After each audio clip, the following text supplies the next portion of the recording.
Uh, uh, hey guys, let me finish this letter real quick, and please be my editors for the letter. 1 second. It's about a comic book that I read last week, Captain America. So just hold on a second.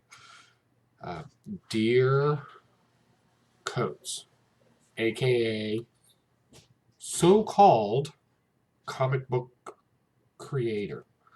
I just wanted to take a second to tell you my disdain for you as a comic book creator. Please continue on writing social commentary as you seem best fit for that. To best describe my disdain for you, please see attachment below. P.S. You're welcome. Pocan Joe. Let's go ahead and get that into the mail.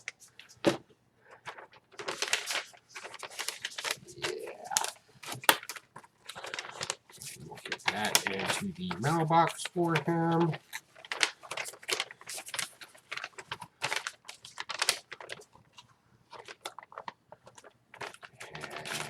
And okay, that's done. All right, we'll get that into the mailbox. We'll get that out the codes as soon as possible. Hey, everybody, I'm Pocan Joe, and as always, you're pretty cool for coming by. This is my comic book haul slash synopsis, if you will, for August the 7th, new comic book day. I have read, light week for me. I only got 15 books, so I kind of been shamming a little bit, but I got a lot to say about these books. So what I'm going to ultimately do is, as soon as my dog starts shaking in the background and being all loud, you done? She's done. Is we're going to run through these books, give a quick synopsis on just some thoughts that kind of stuck out for me. But if you want a deeper dive into these comic books, by all means, check out Blast It or Stash It Sunday night, 10 p.m. Eastern Standard Time on YouTube.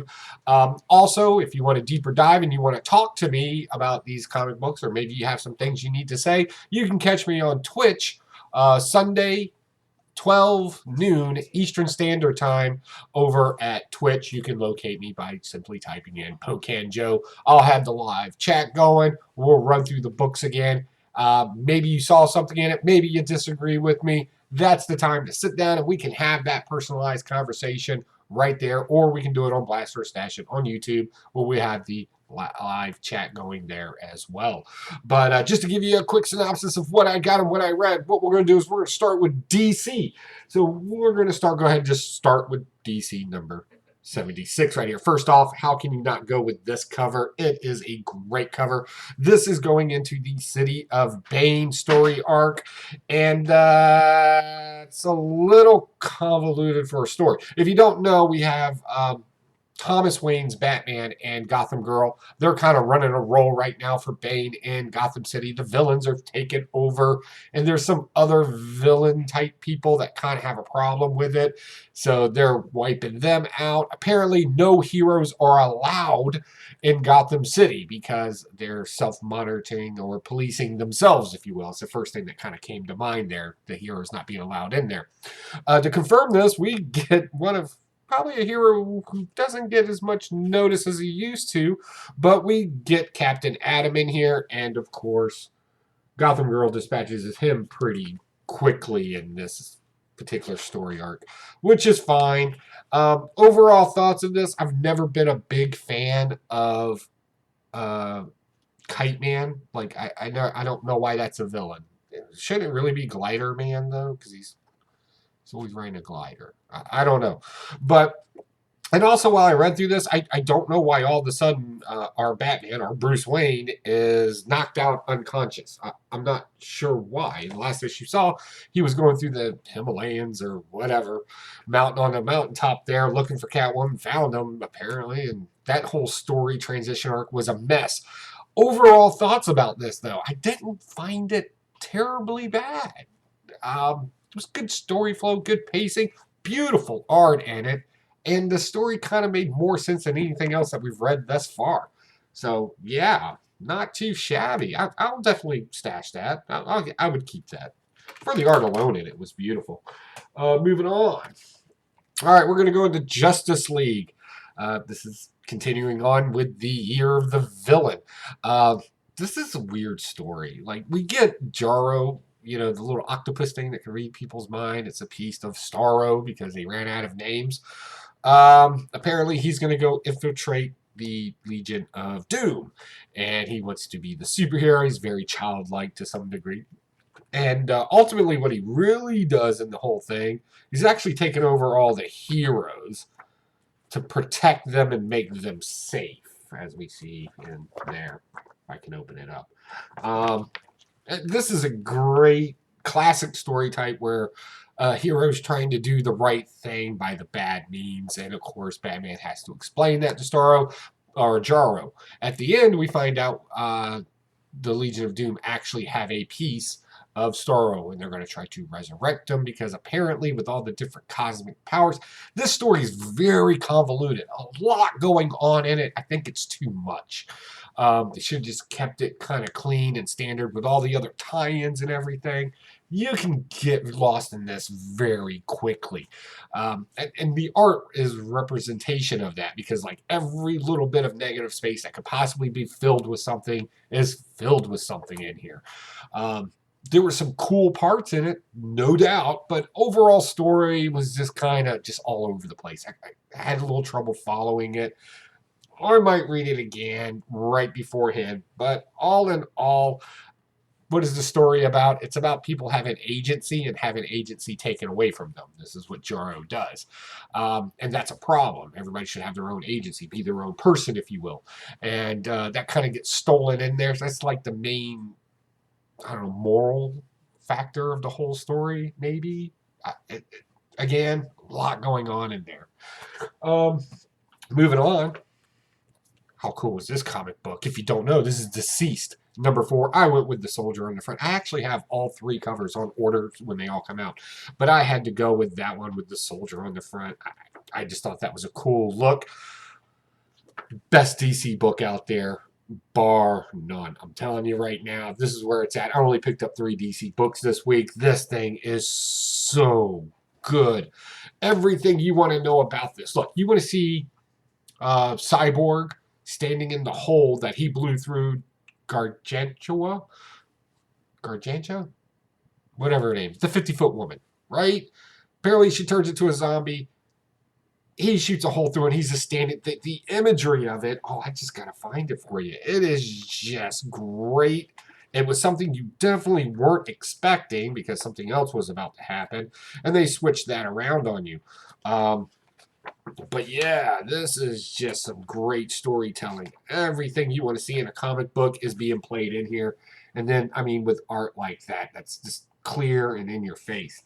I'm going to tell you right now, Arrow was witty, right? You got some emotional drama with Damian and Alfred in there. You got Canary learning her role as the new Green Lantern. So you got that superhero power. Oh man, what else did you have? You had everybody. Oh, Black Lightning. Just accepting that an end is coming, right?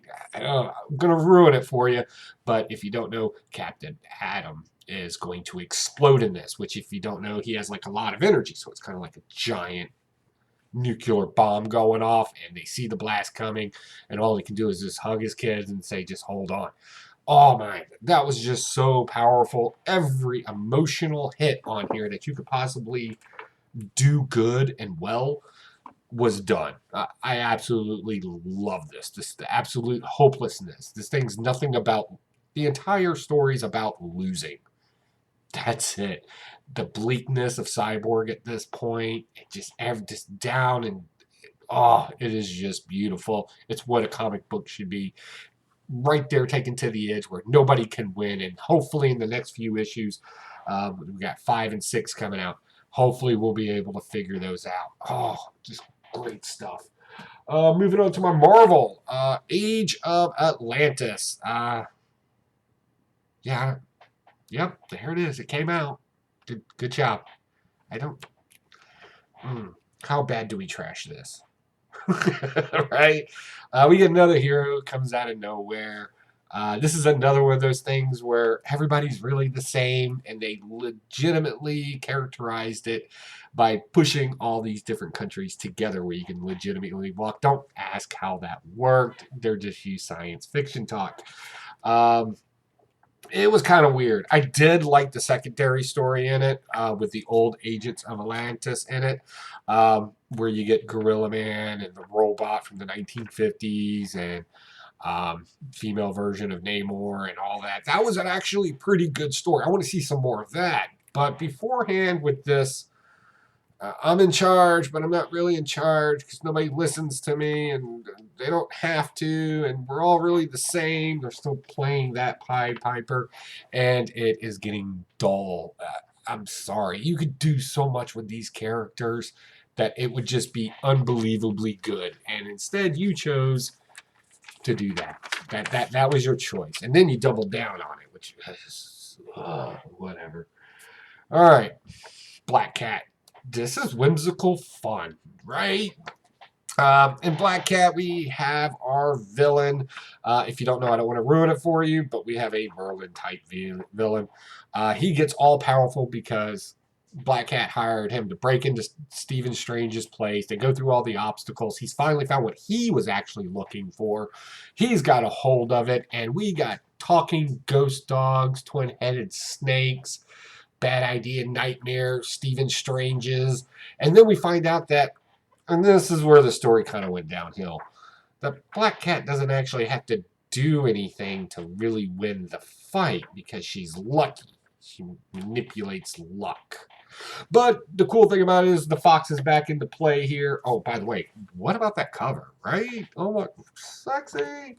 Um, we find out that the fox is going to go ahead and pick up her and her team to kind of build this big caper, right? So if you like a bank heist type story with some humor behind it, you know, like an Ocean's 11 or 12, the good ones, this is definitely a comic book for you. I have been enjoying it. It's very witty. The jokes definitely land, no doubt.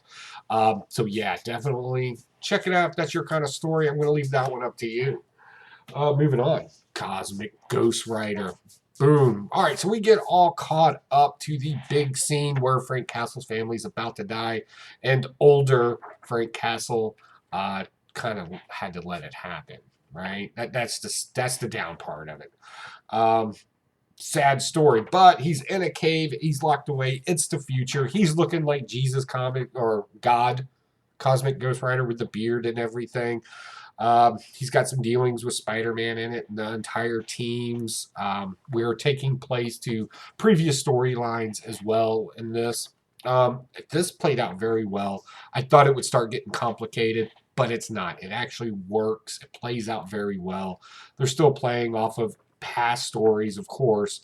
And we ultimately find out that Cosmic Ghost Rider meets up with Nick Fury when Nick Fury was the guard on the wall. I forget what the wall was called. And the day where Nick Fury has to shoot the Watcher. Instead, Cosmic Ghost Rider shows up and he's like, yeah, I'll take this. And he blows him in the face at the end. And then we find out that it was all just a prequel to the storyline with Thanos, the Death of Thanos run, where everybody went to Thanos' will, and of course they're in a break room, and he's telling the entire story overall. What a great way to end it. I thought that made sense. Art's good in it if you like your classic comic book art. If you remember classic stories, you kind of pick up the nuances of it, and then his kind of play in the background. Overall, is the book going to go anywhere? Probably not, but it is a fun read. I highly recommend getting the entire run in order to read it, though. Otherwise, it's just going to come off weird. Moving on, Old Man Quill. Well, we found out that Old Man Quill in the last issue is actually imagining all the Guardians of the Galaxy because they're all dead. Yeah, and we get an explanation of what happened to them in here. Apparently, they broke into the Universal Church of Truth, found out that the Silver Surfer is kind of the engine for the whole thing. Right, we're still playing into those storylines. That was pretty cool. Moving on, we get some Silver Surfer Mantis kind of banter going along. I don't know what that was all about. And then, of course, they all get dispatched. And then we get this entire thing where it was showing us which one of the Guardians was doing something and how it was actually Peter Quill. I thought that made things a lot clearer because I could have sworn there were some things that didn't make sense. And then we find out because the Universal Truth, Church of Universal Truth, is coming to get him so he does not get the nullifier. If you don't know what the nullifier is, it is an invention by Reed Richards to kind of be the ultimate weapon, just to kind of paraphrase that up. So they're going to go get him. So the bad guys are going to go get him. And he busts out of nowhere when he realizes what's going on. He realizes everybody's dead. He knows why. He escapes back into the tower, puts on a Hulkbuster suit, and he's about to deal out some damage. And oh my God, it is so good. I love this. It's a classic Western story. It is good stuff. Definitely that lost, hurt cowboy archetype. There it is. It is great stuff. Dead Man Logan. Wasn't hyped about this issue. If you don't know, Frankenstein Sabretooth has a bunch of clones riding with him. They're attacking Forge in his fortress.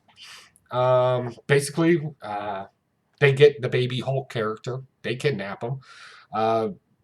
Logan goes chasing after him. And Speedball jumps off a cliff to kill everybody. The end. It was that simplistic. And of course, they stretched that out way too far. It is nice to see characters like Speedball in the future universe because those characters you kind of tend to forget about to some degree. But it's good to see them play and engage. Moving on, we got House of X number 2.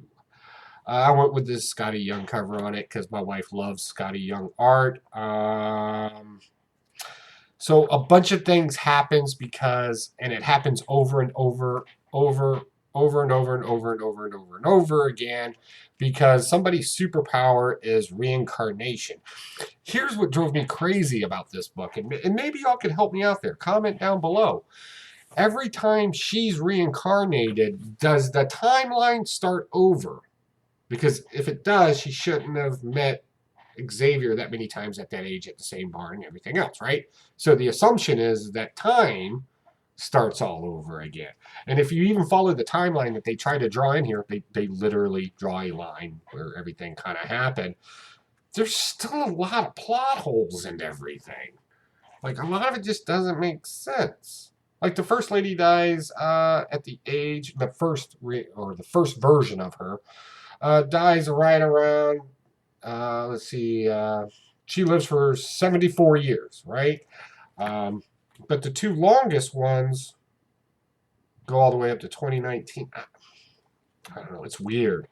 Is it bad? No, because now we get a character, and let's just say time starts all over again every time she's reincarnated, just to make things easier. Apparently, we have to do that.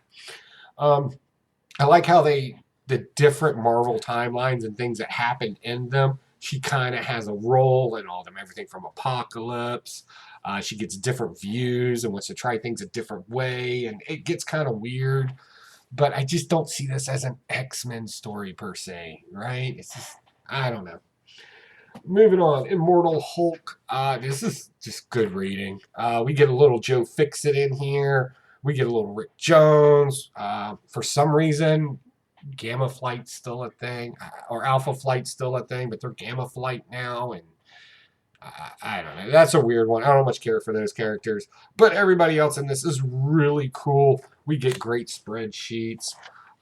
We find out that remote viewing at Area 51's Groom Lake is a thing in the comic book world now, because that's how they catch them. Teleporting from a space station down has its troubles, but it can be done. What is some of the good stuff? Oh, and then at the end, they're in a trap. Puck's already. He's doing this number. He's ready to do some damage. And knock, knock. Hulk comes busting through the ceiling for some reason. And he's about to drop some bodies. So next issue should be the interesting issue. We'll just call this the connecting issue for right now, just to clarify all the action that's about to happen. All right, moving on. Man, how good was this? Is a one per store variant cover that I was able to pick up for a very good price. I'm liking Carnage so so much. I like my stories that are based in a little bit of savagery, and if there's a little bit of an emotional connection in it, that's even better. And we get that in here. We get Eddie Brock. He's got his suit back. He's hooking up with Spider-Man. Spider-Man's like, what? You got a kid and you're not telling the kid? Right? Like, what's that all about? Um, just a guy trying to figure out all the external problems that he has, as well as the existential crisis that's in front of him, being Carnage. Oh my Lord, there's so much going on in this book, but they break it out to where it makes sense, and it's great. You can actually feel the passion in it, and you can actually feel it. And, you know, the whole Eddie Brock teaming up with Spider-Man, not the best situation. They don't get along, but they have to set jealousy aside and create that battle. And Carnage in this, again, thank you, whoever decided to do this, making Carnage just a little bit more creepier, a little bit more scarier. It reads almost, every time Carnage is in there, it reads like a horror book. It's creepy, and it's good because it makes a good villain. My pick of the week this week is going to be Savage Avengers. Man, this has been good. This is a 1 in 25 variant. I'm not a huge fan of this particular cover because I don't know what's going on with the face there. That's kind of a weird one, but I like all the pockets and stuff on it. It's almost like Liefeld did it. This is just dumb violence. That's from the beginning. And in this one, you get even crazier violence in it. All the craziness that happens in this book. Look, you got Conan's got himself a little bit of a symbiote in him, kind of hangs out on his chest, goes through his sword. You got Elektra taking a leadership role in this, which is great. She's strong character, female, combat ridden. She knows what she's doing. It's a great thing. Moving on to that, we get Brother Voodoo, who actually shows that he's not just some token black dude just for diversity. He is legitimately a badass in this comic book. And then to top it all off, are you ready for this? Venom makes an appearance in there, and he's a freaking dragon. Yes, a freaking dragon. So our villain raises the marrow god to rise up out of the pit, and it's kind of like the satire or satyr type of thing. The satyr or centaur? Well, let's go to centaur, the four-legged horse thing. And it's doing damage. The more it eats, the more it grows. So now the goal is to get to stop and figure out some way to kill it. Wolverine is savage in this. He disappears. He is, of course, the first one to attack. Lunges into this thing and like disappears in its body and then just like pops out of nowhere. He did that classic Wolverine thing where he just kind of just cuts his way out, and it was awesome. Blood, guts, gore, and then you hit on these emotional parts where Frank Castle kind of falls for this trap where his family's standing in front of him, right? And Brother Voodoo's like, no, it's such a family, you know, they're demons. If you get connected with him, he takes away his mouth. Yeah, you got to read this book if you haven't. Takes away his mouth and then kind of dispatches the demons. And Frank Castle in classic 90s cheesy movies sits there and takes Brother Voodoo's glasses off and puts them on his face. Right? For doing that. Like, all's good, bro, but thanks for the sunglasses. Right? It's cheesiness, but it works in this. I'm telling you, it's funny as all get out. Moving on to my independents. We got Berserker, which is not Conan. It's not Conan. A lot of things like Conan, though. Right?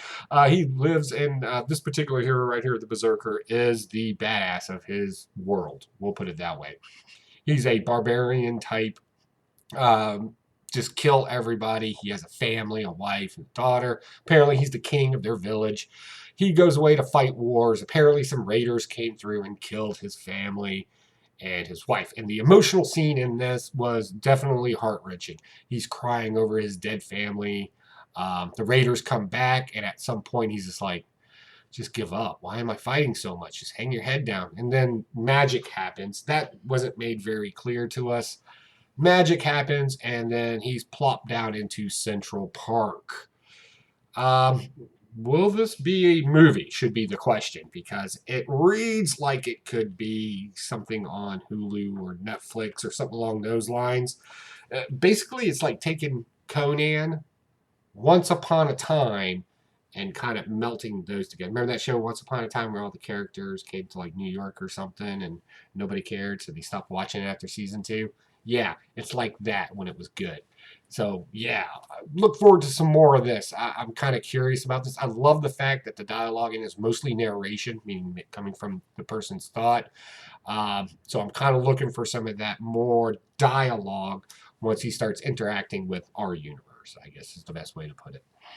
Moving on, Space Bandits. This is good. This is so good. Like, for all those people out there that are like, you comic book collectors and readers, you just don't like, strong, powerful women in comic books. No, we like this. This is good. This is legitimately good. If you don't know, they're on the crustacean prison. We'll just call it that because it's a giant lobster in space.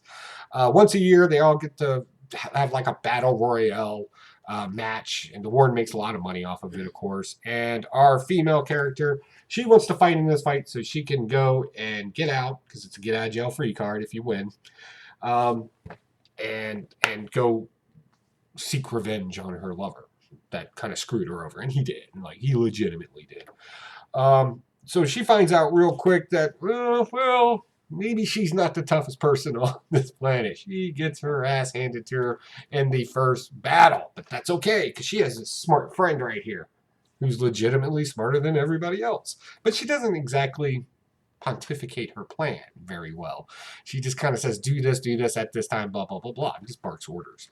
Her lizard gets taken away. Why is the lizard important? Well, her species has a special connection with these lizards where they can talk telepathically. Yeah, I know that sounds ridiculous. The other characters in the book seem to think it's kind of ridiculous too. Regardless. Anyway, they find out that 2 other prisoners are going to be escaping. They take their place on the escape, kill everybody on the ship. Now they're flying through space, and the goal is get the lizard, kill all the people that screwed them over. Very simple plot going on here. It's great. I love it. Very easy to read, very fun to read. The jokes land again. They land. The turmoil hits you, and it is somewhat relevant. If you've ever been screwed over by a lover, you should kind of relate to the anger that kind of comes from that. Last but not least, the death-defying devil. Oh man, I almost don't want to review this, and here's why. The Daredevil, as he was originally called in the 1940s, he's a golden age superhero. He was so cool. It's an open domain character now, so if anybody wants to take this character and write something really cool with it, by all means do. In this book, and normally, in most cases, I try not to find out who's reading the book, right? I mean, yeah, I have my thing with Coates, and I have my things with King, but that's because I've been reading them for so long that I just know what their writing looks like. Depression, sadness, and hate everybody. And destroy anything you love. Well, now we can throw another person, Miss Gail Simone, on this one as well. So this book is nothing more than a megaphone for toking stereotyped characters, legitimately. I think I'm being fair. Now, I will say this. The art in this book is awesome. Let me say the good things first. Some of the things I really liked in this, the action scenes. I love it when they do stuff like this in a comic book where they show the action coming all the way up to you. The boomerangs flying, the fight scenes, just the art grips you in this. And that's the saving grace for this comic book. Other than that, Daredevil fights off some people, gets his ass handed to him by a villain that we don't know of yet. And then the gang comes back because they want some of that sweet vajayjay that's hanging out in this house full of diversity, right? Like legitimately every stereotype is crammed into this house. And they're trying to heal him. The combat veteran, Marine Corps guy who comes off more like, doesn't even feel like a real military guy. It does. He doesn't talk like one. He doesn't act like one. He's more touchy-feely. Like, I know a lot of veterans, and they're just not the most touchy-feely people out there. Not even the ones that are, like, counselors. Like, they're, like, figure that out. But this guy's, I don't know. The thing's a mess. But I could see it getting better. I'll give it that. It's an issue number 1. We'll pick up issue number 2 and see where this goes, just for the action alone. And I am a fan of this Golden Age character for what he can do and how he acts and everything else. Anyway, our devil gets damaged. Marine Corps guys chatting them up all night long. The rest of the people are in the house are, oh, thank you for saving our friend, yada, yada, yada. Bad guys show back up because they're trying to kick people out of this house so some wealthy developer can buy it. If you've ever seen Batteries Not Included, you basically got the plot of the story. Try to chase them off. Devil makes a miraculous recovery and kicks the shit out of everybody. Ta-da! Now, there is something interesting in this book, and I don't know. And this is one of the reasons why I'm going to go ahead and pick up issue number 2. There's a little girl in here. It's wearing like this unicorn thing. I'm going to assume that it's a girl. Please don't ban me from YouTube.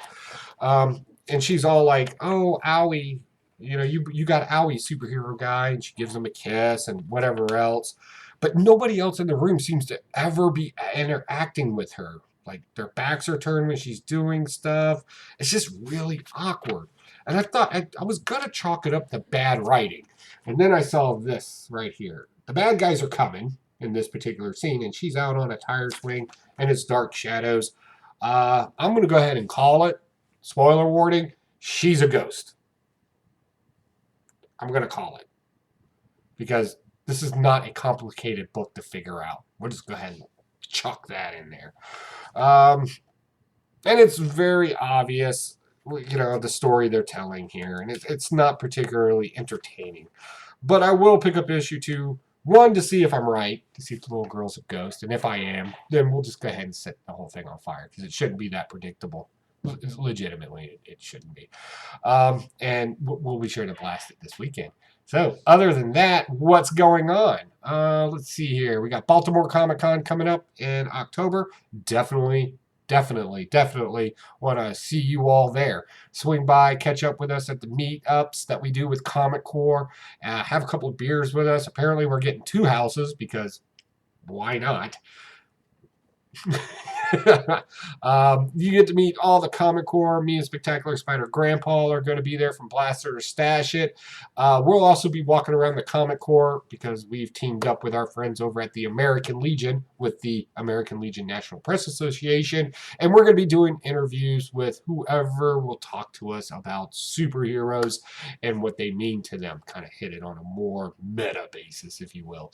Other than that, you can catch me at Twitch on 12 p.m. this Sunday, Eastern Standard Time, where if you want to have a private conversation with me and maybe argue with me a little bit or debate, that's fine. I'm happy to do that. I promise I won't call you any names.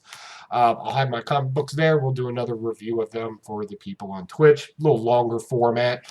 Also, Sunday night, 10 p.m. Eastern Standard Time, myself, Huey, and whoever else can get on the show. We're going to be doing a panel kind of review of the books we liked and we didn't like this week. And of course, you can always catch me on BitChute if you want to watch me over there. Other than that, folks, I don't really have too much more to say. I'm starving. My wife's looking at me like, is this going to take much longer? But she doesn't realize it's going to take another hour to process. So I'm going to go and turn this off before she hits me with something. Hey, guys, stay cool. Thanks for coming by. Bye.